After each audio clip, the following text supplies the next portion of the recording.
আসসালামু আলাইকুম, শুভেচ্ছা সহ সকলকে স্বাগত জানাচ্ছি চ্যানেল আই সংবাদে। এখনকার আয়োজন নিয়ে আপনাদের সাথে আছি আমি ফাবলিহা বুশরা। শুরুতেই চলুন দেখে নিই ফ্রেশ আটা ময়দা সুজি সংবাদ শিরোনামগুলো। মানবিক করিডোর নিয়ে চুক্তি হয়নি জানালেন রোহিঙ্গা বিষয়ক হাই রিপ্রেজেন্টেটিভ। মিয়ানমারের অভ্যন্তরীণ সংকটকে প্রত্যাবাসনের সুযোগ মনে করেন পররাষ্ট্র উপদেষ্টা। স্থিতিশীল বাংলাদেশ দেখতে চায় রাশিয়া। বিএনপি মহাসচিব রুশ রাষ্ট্রদূতের বৈঠকে নির্বাচিত সরকারের সঙ্গে কাজ করতে আগ্রহ প্রকাশ। সংসদের মেয়াদ 5 বছর রাখতে 12 দলীয় জোটের সুপারিশ। ঐকমত্য কমিশনের একার পক্ষে দলগুলোর মধ্যে মতৈক্য প্রতিষ্ঠা সম্ভব নয় মন্তব্য। দুই উপদেষ্টার পিএসপিও এবং এনসিপি নেতার বিষয়ে দুদকের অনুসন্ধান শুরু। দুর্নীতির অভিযোগে বেশ কয়েকজনের বিরুদ্ধে মামলা। এবং তিস্তা মহাপরিকল্পনা বাস্তবায়নের দাবিতে রংপুরে তিস্তা নদী রক্ষা আন্দোলনের গণপদযাত্রা। পানির ন্যায্য হিস্সা না পেলে লাগাতার কর্মসূচির ঘোষণা।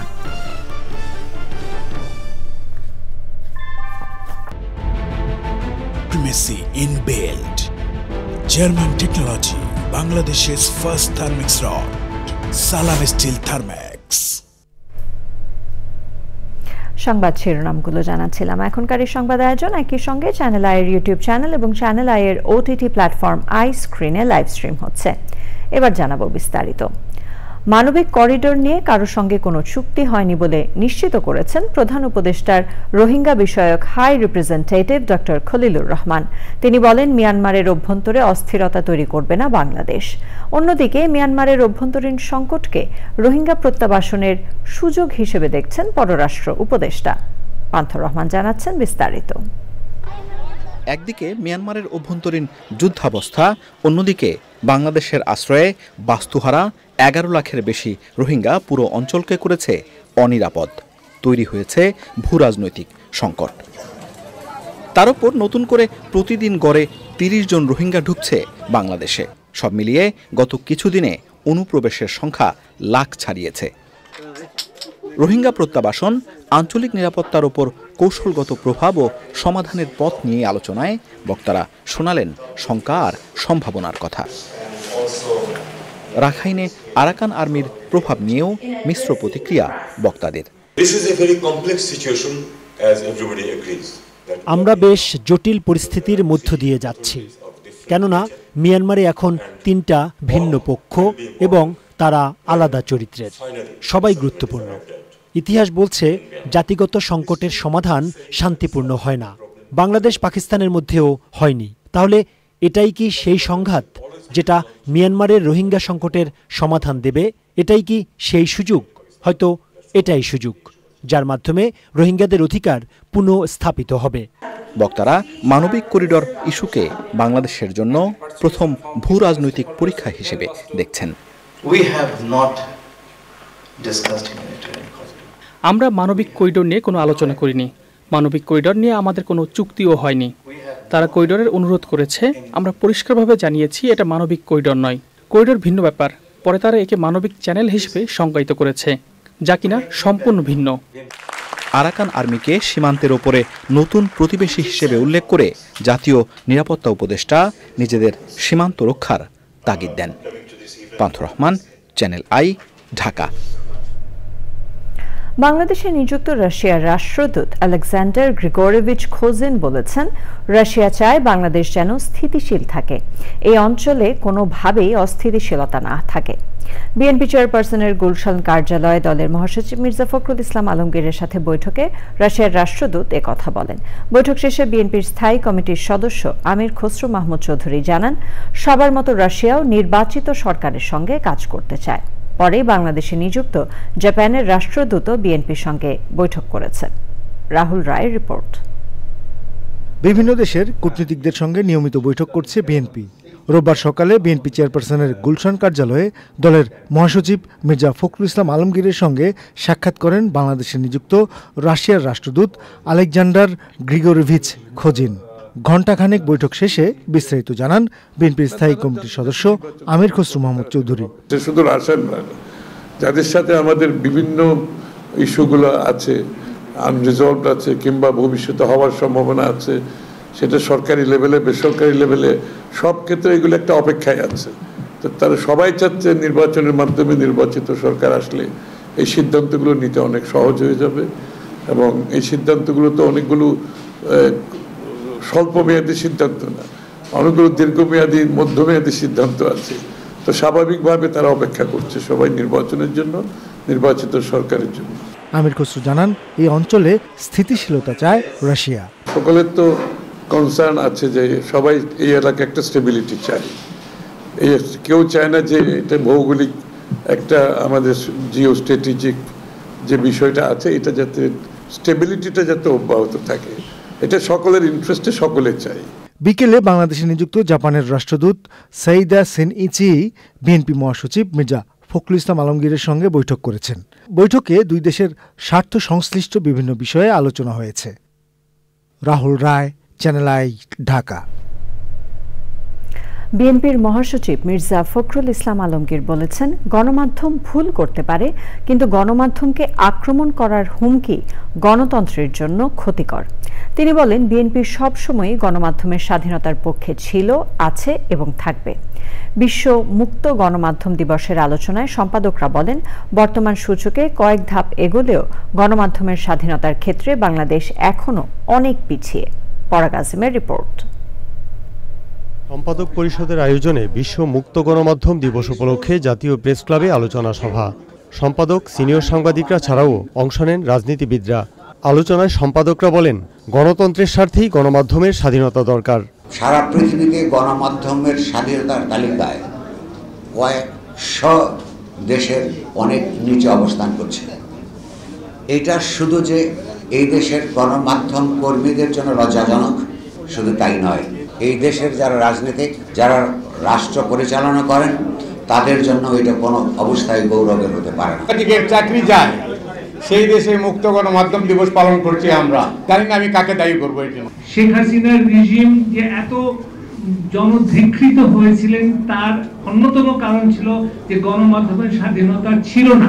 তবে এখন যে ব্যাপারটা আমি সত্যিকার অর্থে উদ্বেগ প্রকাশ করছি, সেটা হচ্ছে যে বর্তমানে 266 জন সাংবাদিকের বিরুদ্ধে হত্যা অথবা ভায়োলেন্ট কোনো ক্রাইমের মামলা চলছে।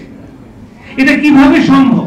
আলোচনায় রাজনীতিবিদরা বলেন, গণমাধ্যমকে তারা স্বাধীন দেখতে চান, তবে স্বাধীনতার নামে স্বেচ্ছাচারিতা কাম্য নয়। মিডিয়ার ভিতরে যে ফেসিজম প্রবেশ করেছে, সেখান থেকে মিডিয়াকে আমরা কিভাবে বের করতে পারবো, সে বিষয়ে আসলে আমাদের স্পষ্ট রূপরেখা প্রয়োজন।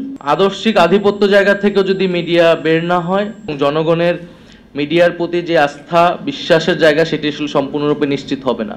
সংবাদ মাধ্যমের পরিপূর্ণ স্বাধীনতা নিশ্চিত করা উচিত, কিন্তু তারপরেও ওটার একটা সিলিং থাকতে হবে, কারণ দেশ আছে, দেশের স্বাধীনতা আছে, সার্বভৌমত্ব আছে। সংবাদপত্রের স্বাধীনতা, সংবাদপত্র যা বলতে চাইবে, পছন্দ না হলে সেটা সম্পর্কে কথা বলা সব ঠিক আছে, কিন্তু সেই সংবাদ প্রতিষ্ঠানকে উড়িয়ে দেওয়া, গুড়িয়ে দেওয়া, তার প্রতি আপনার মব জাস্টিস প্রয়োগ করার চেষ্টা করা, এগুলোকে অবশ্য আমরা আমাদের সেই পুরনো মানুষেরা আমরা গণতন্ত্রের মানদণ্ড হিসেবে দেখতে পারি না। এখন আমরা বরাবরই সংবাদপত্রের স্বাধীনতার পক্ষে ছিলাম, আছি এবং ভবিষ্যতে থাকব। সিনিয়র সাংবাদিকরা বলেন, কাঠামোগত কারণেই সোশ্যাল মিডিয়ার চাইতে গণমাধ্যমের নির্ভরযোগ্যতা বেশি। মানুষের সেই আস্থার জায়গাটি আরো উন্নত করার সুযোগ সাংবাদিকদের রয়েছে। এই ব্যাপারে আপনাদেরকে আমরা নিশ্চয়তা দিতে পারি। Parag Azim, Channel I, Dhaka. BNP chairperson Begum Khaleda জিয়ার দেশে ফেরা উপলক্ষে রাস্তায় নিরাপত্তা জোরদারের কথা জানিয়েছে ঢাকা মেট্রোপলিটন পুলিশ। দুপুরে ডিএমপির উপ পুলিশ কমিশনার মোহাম্মদ তালিবুর রহমান জানান, বিশেষ কোনো নিরাপত্তার ঝুঁকি নেই। ট্রাফিক ব্যবস্থাপনা যাতে স্বাভাবিক থাকে সেজন্য বিশেষ ব্যবস্থা নেওয়া হবে। বিএনপি চেয়ারপারসন বেগম খালেদা জিয়া মঙ্গলবার দেশে ফিরবেন। সকাল 10:30টায় হজরত শাহজালাল আন্তর্জাতিক বিমানবন্দরে পৌঁছবেন তিনি। গত 8 জানুয়ারি উন্নত চিকিৎসার জন্য যুক্তরাজ্যের লন্ডনে গেছেন সাবেক প্রধানমন্ত্রী বেগম খালেদা জিয়া।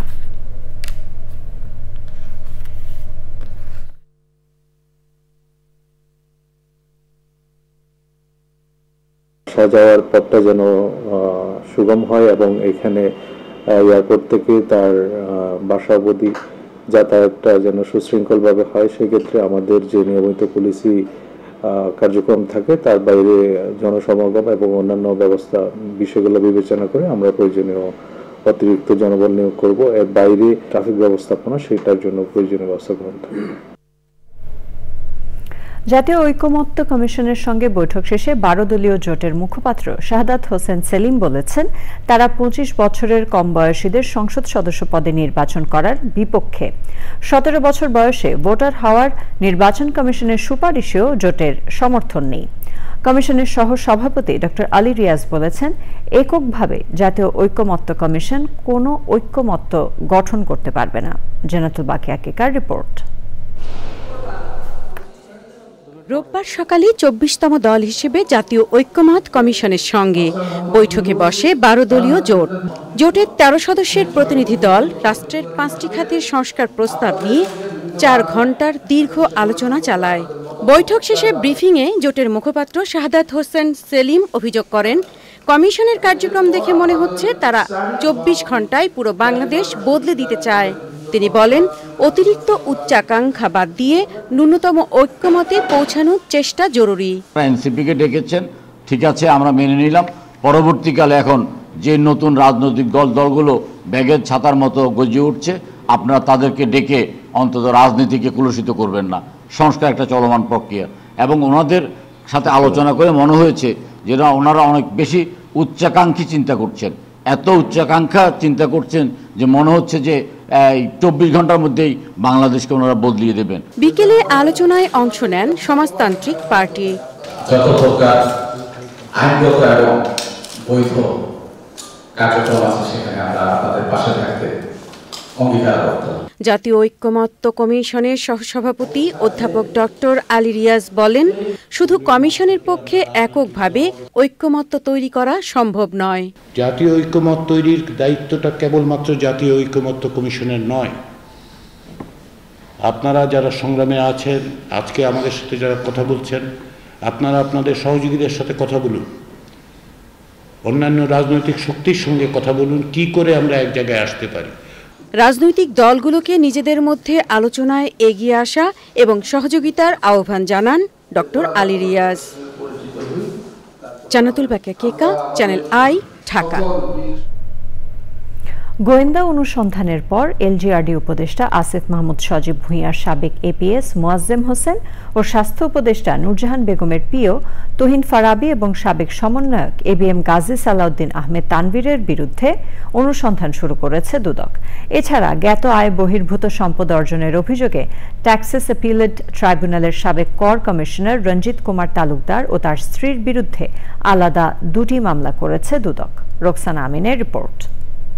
তদবির বাণিজ্য সহ শত কোটি টাকা হাতিয়ে নেওয়ার অভিযোগে গত 22 এপ্রিল প্রজ্ঞাপন জারি করে অব্যাহতি দেওয়া হয় যুব ও ক্রীড়া ও স্থানীয় সরকার মন্ত্রণালয়ের উপদেষ্টা আসিফ মাহমুদ সজীব ভূঁইয়ার একান্ত সচিব মোয়াজ্জেম হোসেনকে।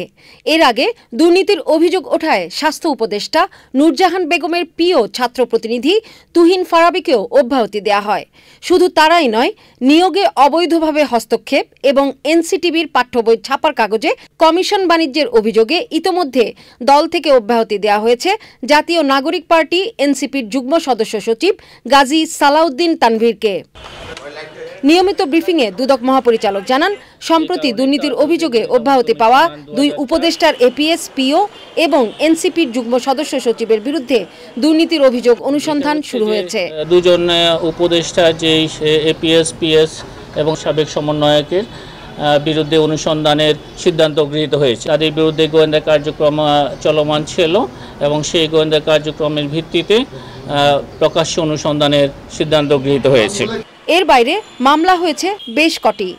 জনাব রঞ্জিত কুমার তালুকদার, সাবেক সদস্য, বর্তমানে অবসরপ্রাপ্ত, ট্যাক্সেস অ্যাপিলেট ট্রাইব্যুনাল, দায়িত্ব পালনকালে ক্ষমতার অপব্যবহারপূর্বক জ্ঞাত আয়ের উৎসের সাথে অসঙ্গতিপূর্ণ সম্পদ অর্জনের অপরাধ অনুসন্ধানকালে প্রমাণিত হয়েছে। এছাড়া অস্বাভাবিক মূল্যবৃদ্ধি দেখিয়ে অর্থ আত্মসাতের অভিযোগে ন্যাশনাল লাইফ ইন্স্যুরেন্সের সাবেক চেয়ারম্যান মুর্শিদ আলমের বিরুদ্ধে মামলা ও স্বাস্থ্য প্রকৌশল অধিদপ্তরের সাবেক তত্ত্বাবধায়ক প্রকৌশলী আনোয়ার আলী ও তার স্ত্রী দিলরুবা আলীর বিরুদ্ধে মামলার অভিযোগ দিয়েছে দুদক।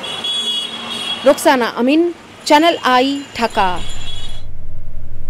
বিশ্বব্যাংক গ্রুপের সাবেক জ্যেষ্ঠ কর্মকর্তা এম মাসরুর রিয়াজ বলেছেন, বিদেশি বিনিয়োগ নিয়ে কথার ফুলঝুরির বিপরীতে গত 10 মাসে এমন কোনো সংস্কারই হয়নি যা একজন বিনিয়োগকারীকে আকৃষ্ট করতে পারে। বিদেশি বিনিয়োগকারীদের সংগঠন এফবিসিসিআই এর আলোচনায় এনবিআর চেয়ারম্যান আব্দুর রহমান খান বলেন, কর ফাঁকিবাজদের কাছ থেকে কোনো কর্মকর্তা কত কর আদায় করল তা মূল্যায়নের ঘোষণা থাকবে আগামী বাজেটে। রিজভিন নেওয়াজের রিপোর্ট। বিদেশি বিনিয়োগকারীদের সংগঠন foreign investor chamber of commerce and industry FICCI এবং আইসিএবির যৌথ আয়োজনে আগামী বাজেট নিয়ে আলোচনা। ব্যবসায়ী এবং কর পরামর্শকদের উপস্থিতিতে মূল প্রবন্ধে সংস্কার ইস্যুতে হতাশা প্রকাশ করে বলা হয়, বাংলাদেশ ব্যাংক এবং এনবিআর টুকটাক কিছু সংস্কার করেছে, তবে তা যথেষ্ট নয়। Unfortunately, if you ask me, has there been reforms in the last 10 months for trade and investment including FDI? I'll have to say no. The role of customs is thought as someone who's going to collect more and more tax. The role of customs is not to collect tax. In fact, the role of customs is to facilitate trade. For large foreign invested firms that are already maintaining their IFRS compliant financials, we propose exemption from duplicative tax forms and books. এবার না পারলেও পরবর্তী বছর থেকে বাজেটে দীর্ঘমেয়াদী বিনিয়োগ বান্ধব নীতির ঘোষণা থাকবে বলে জানান NBR chairman. Tax avoidance and evasion by your non-compliant taxpayer basically create more pressure on our compliant taxpayers. July বিপ্লবে সরকার পতনের পরও সামষ্টিক অর্থনীতিতে চ্যালেঞ্জগুলো আগের মতোই খাদের কিনারে রয়ে গেছে বলে মনে করেন আলোচকরা। রিজভিন নেওয়াজ, চ্যানেল আই, ঢাকা। তিস্তা মহাপরিকল্পনা বাস্তবায়নের দাবিতে রংপুরে গণপদযাত্রা করেছে তিস্তা নদী রক্ষা আন্দোলন। উত্তরের প্রাণ প্রকৃতি রক্ষায় অবিলম্বে তিস্তা মহাপরিকল্পনা বাস্তবায়নের দাবি জানিয়েছেন ভুক্তভোগীরা। কর্মসূচিতে তিস্তা মহাপরিকল্পনা এবং তিস্তা সহ অভিন্ন 54টি নদীর পানির ন্যায্য হিস্সা ভারত না দিলে লাগাতার আন্দোলন কর্মসূচি চালিয়ে যাওয়ার ঘোষণা দেওয়া হয়। এহসানুল হক সুমনের ভিডিও চিত্রে মেরিনা লাভলির রিপোর্ট। তিস্তা মহাপরিকল্পনা বাস্তবায়নের দাবিতে তিস্তা নদী রক্ষা আন্দোলনের গণপদযাত্রা উপলক্ষে রংপুর নগরীর শাপলা চত্বরে জনতার ঢল। নদী ভাঙন কবলিত মানুষ, নদী রক্ষায় আন্দোলনকারী হাজার হাজার মানুষের উপস্থিতিতে পরিপূর্ণ শাপলা চত্বর এলাকা। গণপদযাত্রার আগে সমাবেশে ভারতের কাছে 54টি অভিন্ন নদীর পানির দাবি জানিয়ে বিএনপির স্থায়ী কমিটির সদস্য মির্জা আব্বাস বলেন, ভারত নদীর পানিকে মারণাস্ত্র, যুদ্ধাস্ত্র হিসেবে ব্যবহার করছে। আমাদের তিস্তার পানি চাই, দিতে হবে। ফারাক্কার পানি চাই, দিতে হবে। যেখানে যেখানে আমাদের পানির অভিন্ন নদী আছে, সমস্ত নদীর পানি আমাদেরকে দিতে হবে হিসাব মতো। তিস্তা মহাপরিকল্পনা বাস্তবায়নে অন্তর্বর্তীকালীন সরকার উদ্যোগ না নিলে আন্দোলন চালিয়ে যাওয়ার ঘোষণা দেয়া হয়। অতি সত্বর যাতে আমাদের এই দাবিকে মেনে নিয়ে 2 কোটি মানুষের জীবন রেখা, প্রাণ, ভালোবাসা, এই রংপুরের অস্তিত্ব যাতে বিপন্ন না হয় সেদিকে উনি রক্ষা করবে। আর আজকের পরেও যদি দাবি মানা না হয় তাহলে এরপরে আমরা ধীরে ধীরে আস্তে আস্তে আমরা কঠিন কর্মসূচি দিতে বাধ্য থাকব। তিস্তা নদীর ভাঙন কবলিত উত্তরের 5 জেলার মানুষ গণপদযাত্রায় অংশ নিয়ে উত্তরের প্রাণ প্রকৃতি রক্ষায় দ্রুত তিস্তা পানি চুক্তি ও তিস্তা মহাপরিকল্পনা বাস্তবায়নের দাবি জানিয়েছেন। এবার অবরোধ করি হইল, হরতাল কোনো আন্দোলন করি হইল, আমরা তিস্তা মহাপরিকল্পনা বাস্তবায়ন আমরা করে ছাড়বো। আমাদের উত্তরাঞ্চলের বৈষম্যের শিকার আমরা, এই অঞ্চলের বৈষম্যের শিকার থেকে আমরা আমাদের মুক্তি পেতে চাই। তিস্তা বাঁচলে কৃষক বাঁচবে, কৃষক বাঁচলে জনগণ বাঁচবে, এই উদ্দেশ্য নিয়ে আমরা লাখো জনতা নিয়ে আজকে রাস্তায় নেমেছি। তিস্তা নদী রক্ষায় নানা দাবি সম্বলিত ব্যানার, ফেস্টুন, জাতীয় পতাকা হাতে একটি বিশাল পদযাত্রা নগরীর গুরুত্বপূর্ণ সড়ক প্রদক্ষিণ করে জিলা স্কুলে গিয়ে শেষ হয়। রংপুর থেকে মেরিনা লাভলি, চ্যানেল আই। রাজনৈতিক পট পরিবর্তনের পর দেশের সব সিটি কর্পোরেশনের মতো প্রশাসক দিয়ে চলছে গাজীপুর সিটি কর্পোরেশন। দীর্ঘদিন ধরে মেয়র ও কাউন্সিলর সহ কোনো জনপ্রতিনিধি না থাকায় দেশের বৃহত্তম এই সিটিতে নাগরিক সেবা ব্যবস্থা ভেঙে পড়েছে। নগরবাসীর অভিযোগ, নগরীর উন্নয়ন এবং প্রয়োজনীয় সেবা প্রাপ্তিতে চরম ভোগান্তি পোহাচ্ছেন তারা। সামান্য বৃষ্টিতেই শহরের বিভিন্ন স্থানে জলাবদ্ধতা সৃষ্টি হয়ে দুর্ভোগ বাড়ছে। গাজীপুর থেকে ফিরে আক্তার হোসেনের রিপোর্ট। মনোরম সবুজ আর শিল্প কারখানার মিশেলে গড়ে ওঠা গাজীপুর সিটি কর্পোরেশনে প্রায় ৬৫ লাখ লোকের বাস। জীবন ও জীবিকার তাগিদে প্রতিদিন এ নগরীতে আসেন আরও কয়েক লাখ মানুষ। ১৯ আগস্ট দেশের সব সিটি কর্পোরেশনের মতো গাজীপুরেও মেয়র সহ ৫৭ জন জনপ্রতিনিধিকে অপসারণ করা হয়, নিয়োগ দেওয়া হয় প্রশাসক। স্থানীয়দের অভিযোগ, জনপ্রতিনিধি না থাকায় থমকে আছে উন্নয়ন সহ সব ধরনের নাগরিক সেবা। আসলে জনগণের সেন্টিমেন্ট কিন্তু জনপ্রতিনিধিরাই বুঝে। ওনারা সরকারিভাবে নিয়োগপ্রাপ্ত লোকজন, ওনাদের যে পর্যন্ত সময়, যে কয়টা পর্যন্ত অফিস করার নিয়ম, ওনারা ওই পর্যন্ত অফিস করে। এরপরে জনগণকে নিয়ে চিন্তা করার মতো সময় ওনাদের নেই। এখন সব কাজ বন্ধ, সব এলাকায় মানুষ খুব অশান্তির মধ্যে আছে। কোনো রাস্তাঘাটের কাজ হচ্ছে না, যেই কাজ হয়েছিল সেটা সেইভাবে পড়ে রয়েছে। সেই জায়গা দিয়ে আপনার কোনো ধরনের রিক্সা, গাড়ি ঘুরি কোনো কিছু চলাচল করতেছে না, মানুষ হাইটে চলাচল করতেছে। এখন সিটি কর্পোরেশন কোনো জবাবদিহি করতে হয় না, ওনারা ওনাদের মতন কাজ করে, আমরা নগরবাসী অনেক ক্ষতিগ্রস্ত হচ্ছি। জন্ম ও মৃত্যু নিবন্ধন এবং ট্রেড লাইসেন্স ইস্যুর মতো জরুরি সেবাও বিঘ্নিত হচ্ছে বলে অভিযোগ নগরবাসীর। ময়লা অপসারণ, মশক নিধন ও জলাবদ্ধতা নিরসনের মতো গুরুত্বপূর্ণ কার্যক্রমেও ধীরগতি।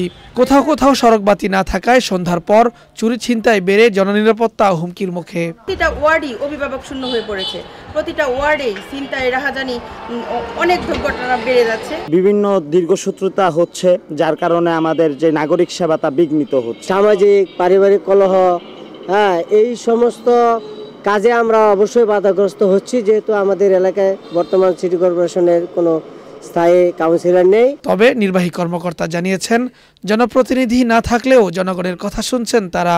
ভোগান্তি কমাতে আঞ্চলিক নির্বাহী কর্মকর্তা দিয়ে সব ধরনের নাগরিক সেবা অব্যাহত রাখা হয়েছে। প্রধান নির্বাহী কর্মকর্তার দপ্তরে কোনো ফাইল জমা নেই, আমরা দিনের কাজ দিনে শেষ করছি। আর জনপ্রতিনিধি না থাকায় ওয়ার্ডের সচিব আছে, তাদের মাধ্যমে আমরা সমস্যাগুলো শুনছি এবং সমাধান করছি। আমাদের কাছে কেউ সেবা পেতে আসলে আমরা যত দ্রুত সম্ভব সেটা করে দিচ্ছি। দীর্ঘদিন অভিভাবক শূন্যতায় স্থবির হয়ে আছে আয়তনে দেশের সবচেয়ে বড় গাজীপুর সিটি কর্পোরেশনের নগর ও নাগরিক সেবার কার্যক্রম। কবে মিলবে এর থেকে পরিত্রাণ, জানে না কেউ। সবাই তাকিয়ে আছে রাষ্ট্রীয় সিদ্ধান্তের দিকে। গাজীপুর সিটি কর্পোরেশন থেকে আক্তার হোসেন, চ্যানেল আই। জাতীয় নাগরিক পার্টির দক্ষিণাঞ্চলের মুখ্য সংগঠক হাসনাত আব্দুল্লাহর গাড়িতে হামলার ঘটনা ঘটেছে। রবিবার সন্ধ্যায় এ হামলা হয় বলে জানিয়েছেন এনসিপির নেতারা। ঘটনার প্রতিবাদে তাৎক্ষণিকভাবে বিক্ষোভ মিছিল করেছে এনসিপির স্থানীয় নেতাকর্মীরা। পুলিশ জানায়, রবিবার সন্ধ্যায় বাসন সড়ক এলাকায় এনসিপির মুখ্য সংগঠক হাসনাত আব্দুল্লাহর গাড়িতে 10 থেকে 12 জন সন্ত্রাসী হামলা চালায়। এতে হাসনাত আব্দুল্লাহর গাড়ির কাঁচ ভেঙে যায় এবং তার হাত রক্তাক্ত হয়।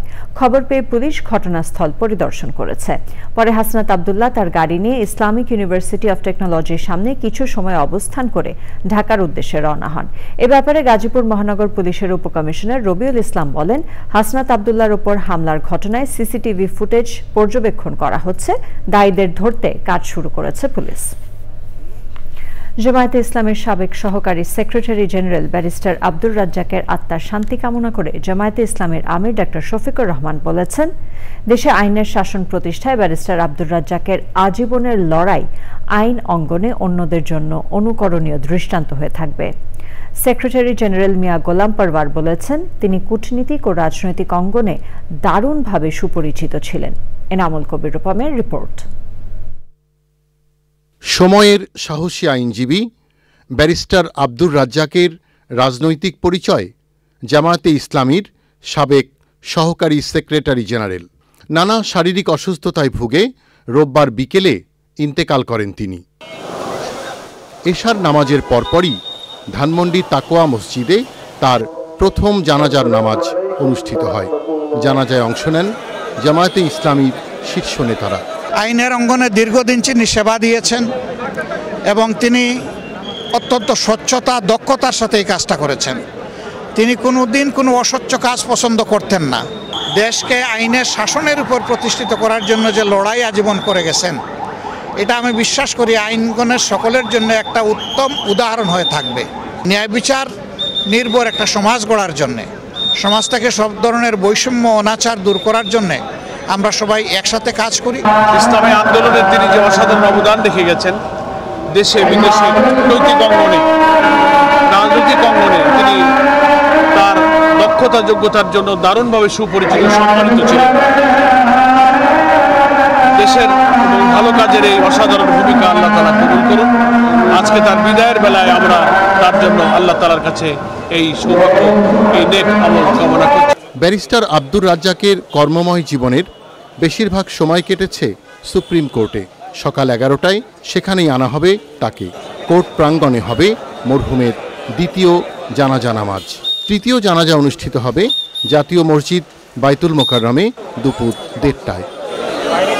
Enamul Kabir Rupam, channel I, Dhaka. এবার রয়েছে আই স্পোর্টস।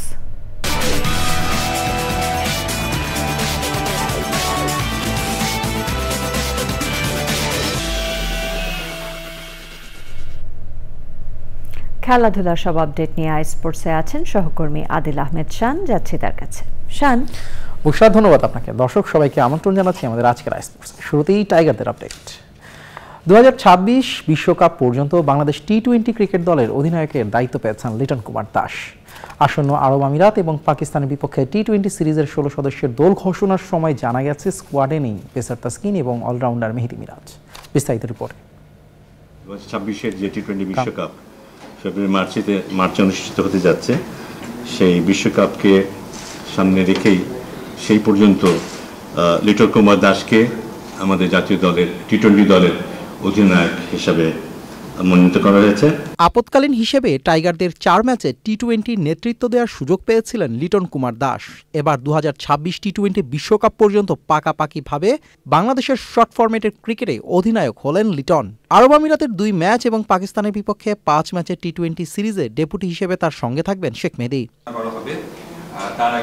ইনজুরির কারণে বিসিবির দেয়া 16 সদস্যের টি-20 স্কোয়াডে জায়গা হয়নি তাসকিনের। অলরাউন্ডার মেহেদী মিরাজ ছাড়াও সবশেষ 2024 ওয়েস্ট ইন্ডিজ সিরিজের দলে থাকা আফিফ নাসুম ও রিপন মণ্ডল হারিয়েছেন জায়গা। তাদের বদলে যুক্ত হয়েছেন নাজমুল শান্ত, হৃদয়, তানভীর, মোস্তাফিজ এবং শরীফুল।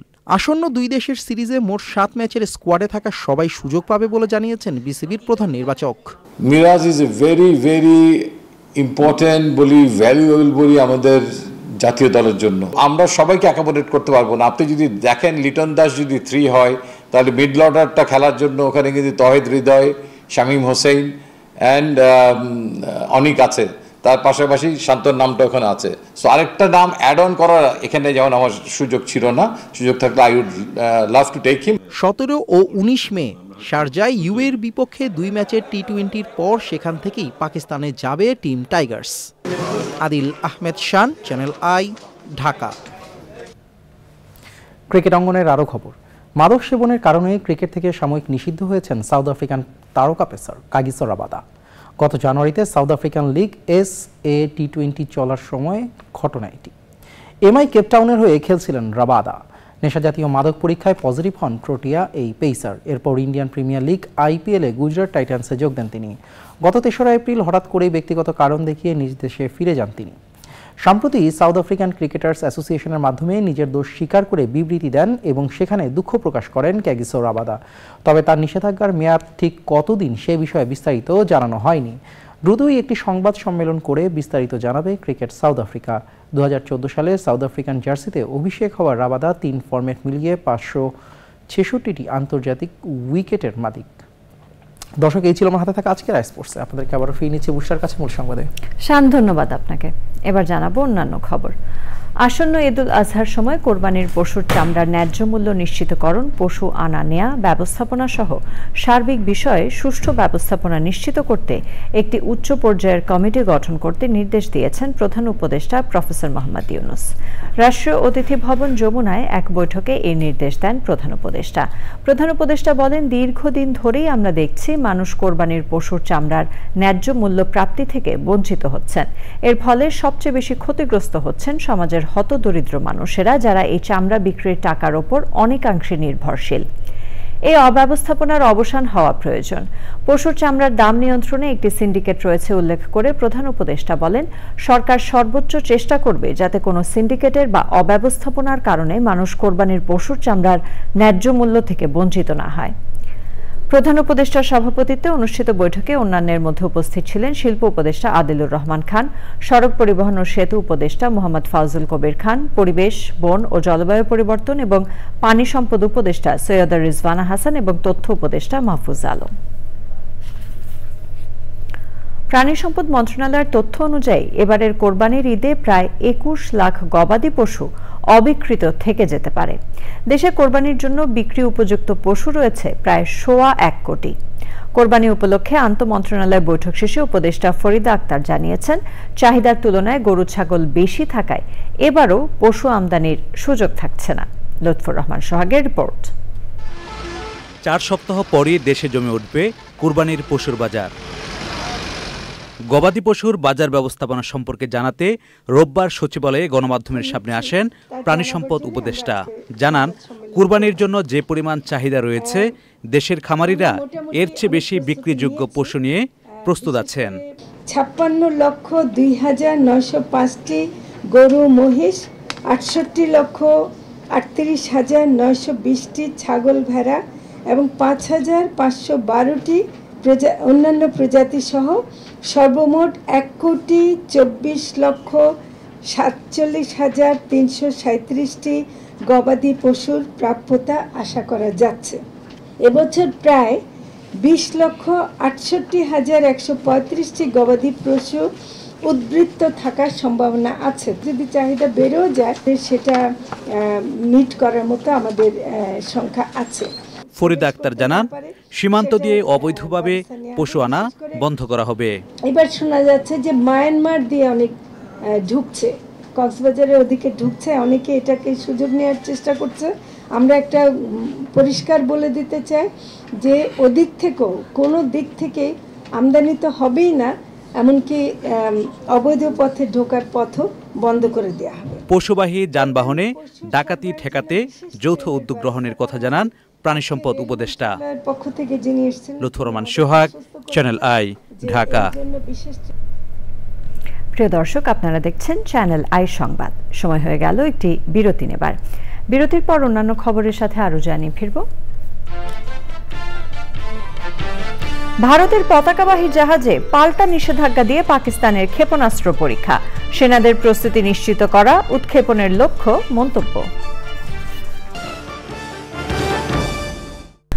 গাজীপুরে জাতীয় নাগরিক পার্টির মুখ্য সংগঠক হাসনাত আব্দুল্লাহর উপর সন্ত্রাসী হামলার প্রতিবাদে রাজধানীর বাংলা মোটরে বিক্ষোভ মিছিল করেছে দলটির নেতাকর্মীরা। রবিবার রাত 10টার দিকে বাংলা মোটর রূপায়ণ টাওয়ারের অস্থায়ী কেন্দ্রীয় কার্যালয়ের সামনে থেকে এই মিছিল শুরু হয়। সমাবেশে আওয়ামী লীগকে নিষিদ্ধ করার দাবি জানানো হয়।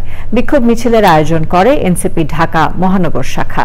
বিক্ষোভ মিছিলে দলের কেন্দ্রীয় ও মহানগর নেতারা সহ বিভিন্ন পর্যায়ের নেতাকর্মীরা অংশ নেন।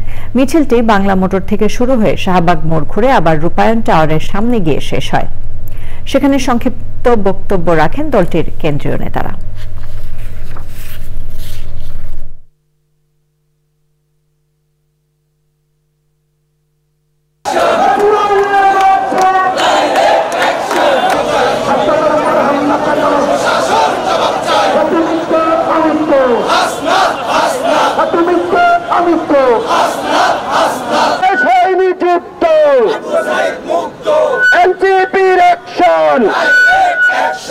কোন দল যদি আপোষ করার চেষ্টা করে সেই দলের বিরুদ্ধেও আমরা আওয়ামী লীগের বিরুদ্ধে আমরা যেমন জিহাদ করেছি, যুদ্ধ ঘোষণা করেছি, সেই দলের বিরুদ্ধে জিহাদ ঘোষণা করবো, যুদ্ধ।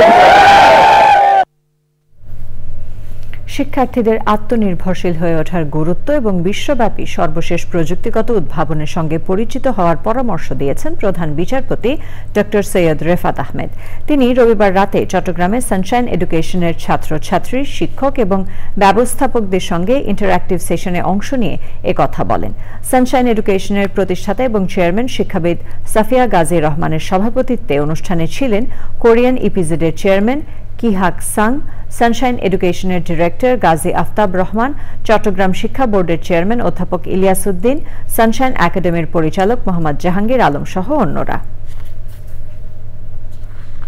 I must say that you are the curators of our nation's future, whether through the arts, sciences, public speaking, or social leadership.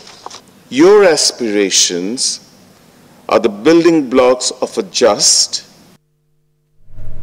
Nitol tata আন্তর্জাতিক সংবাদ।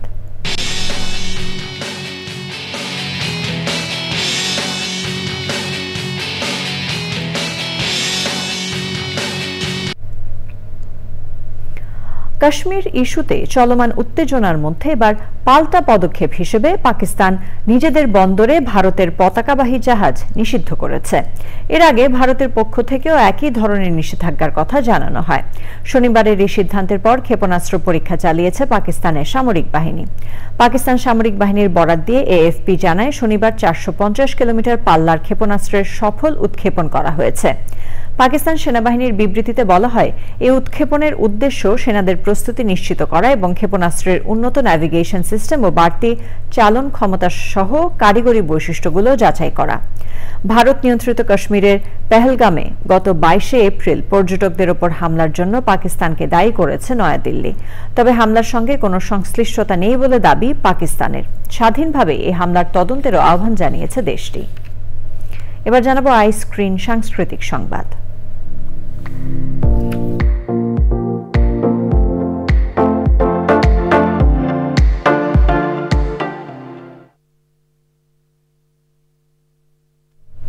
বিনোদনের দুনিয়া ওটিটি প্ল্যাটফর্ম আইস্ক্রিনে এসেছে নতুন রোমান্টিক নাটক ঘোর। নাটকটিতে অভিনয় করেছেন জাকিয়া বাড়ি মম এবং ইমতিয়াজ বর্ষণ। পরিচালনায় আছেন আরিফ খান। 2রা মে বিকেল 3টা থেকে আইস্ক্রিনে উপভোগ করা যাচ্ছে নাটকটি।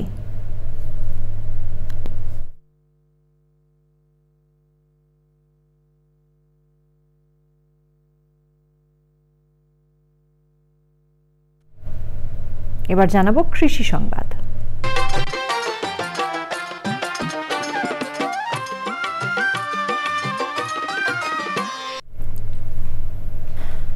কয়েকদিনের বৃষ্টিতে সাতক্ষীরায় খেতে কেটে রাখা বোরো ধানের ব্যাপক ক্ষতি হয়েছে।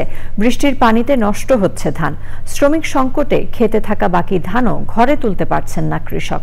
সাতক্ষীরা থেকে আবুল কালাম আজাদের পাঠানো তথ্যে আল মুকসিদের রিপোর্ট। গত 2 মে রাতে সাতক্ষীরায় 48 মিলিমিটার বৃষ্টি হয়। খেতে পানি জমে বোরো ধানের ব্যাপক ক্ষতি হয়েছে।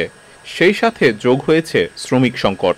জেলার অধিকাংশ স্থানে এখন 1000 থেকে 1200 টাকা দিয়েও ধান কাটার শ্রমিক পাওয়া যাচ্ছে না। ধান মোটামুটি ভালো হয়েছে আল্লাহ মর্জি। এখন ধানটা হইতেছে বৃষ্টির কারণে আমরা ধান উঠাতে পারতেছি না। এই বর্ষা হঠাৎ দুর্যোগ শুরু হয়ে গেছে, এর জন্য আমরা কি করব, আমরা তো বুঝে উঠতে কাটিত হয়েছি, গোছাবো গোছাই পারিনি। হঠাৎ কালকে বৃষ্টির কারণে আমাদের এই ধানটা বুড়ি গিয়েছে। আগে জন ছিল 300 350 টাকা, এখন জন দুবেলা 900 টাকা 1000 টাকা। আগে জনের দাম ছিল 600 টাকা 2 বেলা, আর এখন হচ্ছে 1200 টাকা, তাও দিচ্ছে না, আবার খাতি দিচ্ছে। এত কষ্ট। ধান দ্রুত কেটে ফেলার পরামর্শ দিয়েছে কৃষি বিভাগ। কাটা ধান মাঠে ফেলে না রেখে দ্রুত বাড়িতে নিয়ে যাওয়ার পরামর্শ দিয়েছে এই কৃষি কর্মকর্তা। কিছু লেবার সংকটের কারণে আমাদের কৃষকের কিছু ধান মাঠে রয়ে গেছে। আমরা কৃষকদেরকে বলছি এই ধানগুলো দ্রুত ঘরে তুলে ফেলেন, আমাদের সামনে আরো বৃষ্টি আছে। স্বপ্নের ফসল ঘরে তোলাই এখন দুশ্চিন্তার কারণ হয়ে দাঁড়িয়েছে সাতক্ষীরার কৃষকদের। আল মুকসিদ, চ্যানেল আই। এবার রয়েছে প্রকৃতি সংবাদ।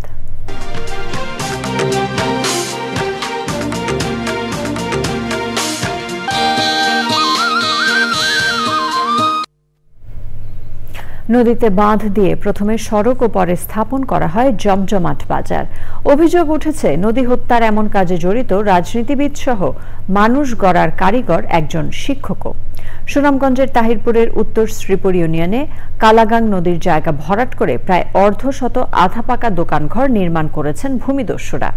এতে জলাবদ্ধতা সহ নানা দুর্ভোগে স্থানীয়রা। জাহাঙ্গীর আলমের তথ্যে আফরোজা হাসির রিপোর্ট। ভারতের মেঘালয়ের গারো পাহাড় থেকে উৎসারিত পাটলাইয়ের শাখা নদী কালাগাং। তাহিরপুরের উপর দিয়ে বয়ে যাওয়া নদীটিকে ঘিরে চলে হাজারো মানুষের জীবন জীবিকা।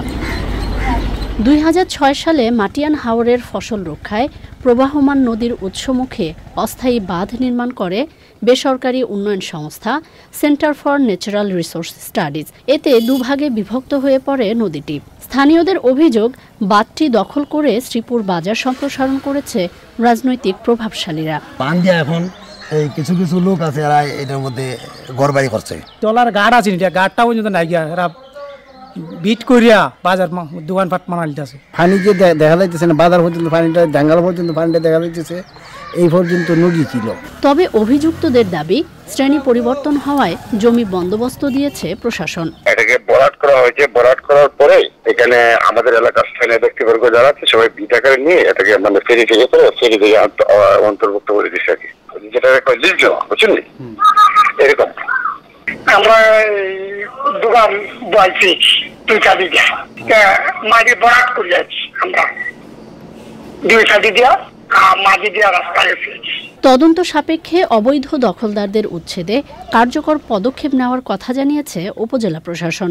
যদি কেউ অবৈধ দখল করে থাকে নদীর কোনো অংশ, আমরা সে ব্যাপারে উচ্ছেদ করার ব্যবস্থা গ্রহণ করব এবং যারা যে জনবসতি গড়ে উঠেছে আমরা তদন্ত করে দেখব এবং প্রয়োজনীয় আইনগত ব্যবস্থা গ্রহণ করব। কালাগাং নদীর প্রাণ ফেরাতে প্রশাসন দ্রুত কার্যকর পদক্ষেপ গ্রহণ করবে বলে প্রত্যাশা হাওরবাসীর। আফরোজা হাসি, প্রকৃতি ও জীবন desk, Channel I. Dhaka bank PLC বাণিজ্য সংবাদ।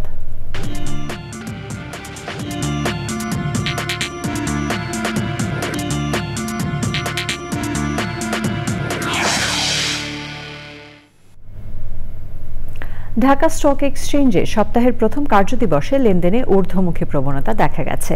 আগের কার্যদিবসের চেয়ে ডিএসইএক্স সূচক 38 পয়েন্ট বেড়ে ৪,৯৬৫ পয়েন্টে দাঁড়িয়েছে। বেড়েছে বেশিরভাগ কোম্পানির শেয়ারের দাম। হাতবদল হয়েছে ৩৯৫টি কোম্পানির ৩৯৯ কোটি ৩৩ লাখ টাকার শেয়ার ও মিউচুয়াল ফান্ড, যা আগের কার্যদিবসের চেয়ে ৭২ কোটি ৭০ লাখ টাকা বেশি। এর মধ্যে দাম বেড়েছে ২৯০টির, কমেছে ৬৭টির এবং অপরিবর্তিত রয়েছে ৩৮টি কোম্পানির শেয়ারের দাম।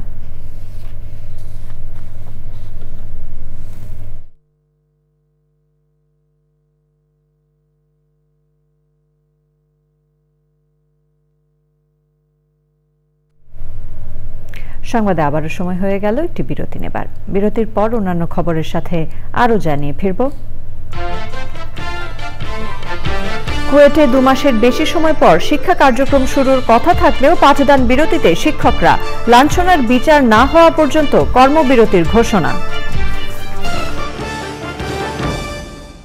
খুলনা প্রকৌশল ও প্রযুক্তি বিশ্ববিদ্যালয়ে পূর্ব ঘোষণা অনুযায়ী আজ একাডেমিক কার্যক্রম শুরুর কথা থাকলেও শিক্ষকরা পাঠদান থেকে বিরত রয়েছেন।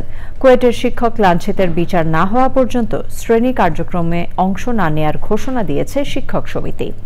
সকাল থেকে শিক্ষকরা কর্মবিরতি পালন করছেন।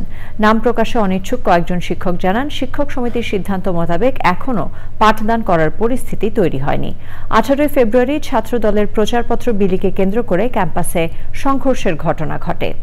এতে শতাধিক শিক্ষার্থী আহত হন। এ ঘটনায় 6 দফা দাবিতে আন্দোলনে নামে শিক্ষার্থীরা। এরকম পরিস্থিতিতে 25 ফেব্রুয়ারি একাডেমিক কার্যক্রম ও আবাসিক হলগুলো বন্ধ ঘোষণা করে কর্তৃপক্ষ। বিশ্ববিদ্যালয় প্রশাসন 14 এপ্রিল রাতে সিন্ডিকেট সভায় 4 মে একাডেমিক কার্যক্রম শুরু ও 2 মে হল খোলার ঘোষণা দেয়। এই সিদ্ধান্তের প্রতিবাদে শিক্ষার্থীরা 15 এপ্রিল মঙ্গলবার তালা ভেঙে হলগুলোতে প্রবেশ করে। পরে উপাচার্যের পদত্যাগের দাবিতে 1 দফা আন্দোলনে মাঠে নামে তারা। 24 এপ্রিল রাতে ইউজিসি সদস্য অধ্যাপক ডক্টর তানজিম উদ্দিন খান আন্দোলনরত শিক্ষার্থীদের সামনে ভিসি ও প্রো ভিসিকে অব্যাহতির ঘোষণা দেন। 1 মে ভারপ্রাপ্ত উপাচার্য হিসেবে চট্টগ্রাম প্রকৌশল ও প্রযুক্তি বিশ্ববিদ্যালয়ের প্রকৌশল বিভাগের অধ্যাপক ডক্টর মোহাম্মদ হযরত আলীকে নিয়োগ দেওয়া হয়। বিএনপির সাবেক সাংগঠনিক সম্পাদক, ছাত্র দলের সাবেক সভাপতি এবং সাবেক সংসদ সদস্য নাসির উদ্দিন আহমেদ পিন্টুর 10ম মৃত্যুবার্ষিকী উপলক্ষে স্মরণ সভা হয়েছে। বিকেলে রাজধানীর ডিপ্লোমা ইঞ্জিনিয়ার্স মিলনায়তনে কোরআন খতম ও দোয়ার আয়োজন করা হয়। আয়োজনে উপস্থিত ছিলেন বিএনপির স্থায়ী কমিটির সদস্য গয়েশ্বর চন্দ্র রায় সহ নেতাকর্মীরা।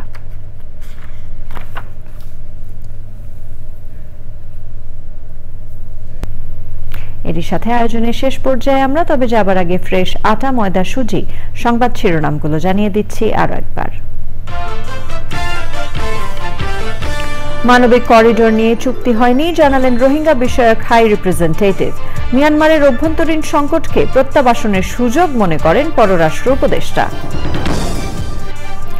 স্থিতিশীল বাংলাদেশ দেখতে চায় রাশিয়া। বিএনপি মহাসচিব রুশ রাষ্ট্রদূতের বৈঠকে নির্বাচিত সরকারের সঙ্গে কাজ করতে আগ্রহ প্রকাশ।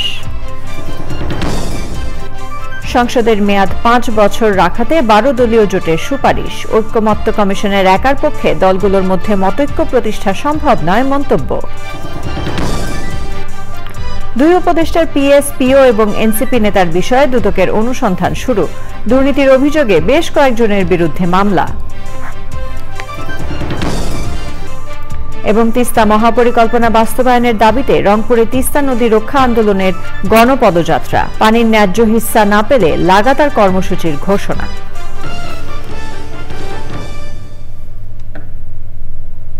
চ্যানেল আই সর্বশেষ সংবাদ জানতে ভিজিট করুন channelionline.com এ। যুক্ত থাকুন আমাদের সোশ্যাল মিডিয়া প্ল্যাটফর্মগুলোর সাথে। আমাদের এখনকার সংবাদ আয়োজন এ পর্যন্তই। এতক্ষণ আমাদের সাথে থাকার জন্য ধন্যবাদ সবাইকে।